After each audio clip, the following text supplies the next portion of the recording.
Thanks. Hi, good morning. I just wanted to share a quick and deep Torah insight and how it relates to a Jewish meditation practice.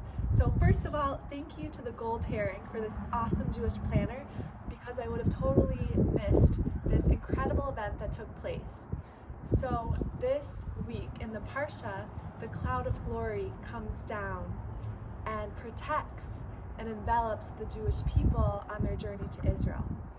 And I heard something beautiful a few weeks ago that from the Rebbe of Rushin, that this cloud of glory was created by the collective exhales of the Jewish people. So their shared yet multiple breaths created a vapor that surrounded and protected them and was their security system on their journey to Israel.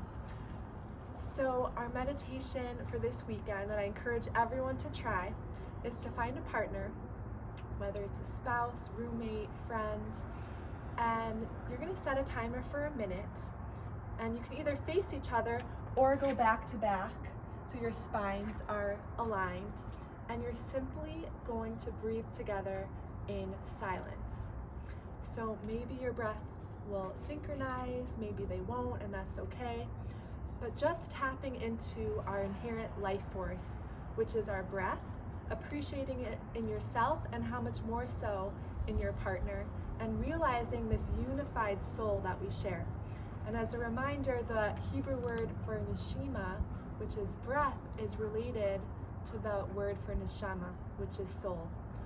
So practice this for a minute. Let me know what comes up and how it goes. I'd love to hear if you try this meditation, and have a beautiful Shabbos.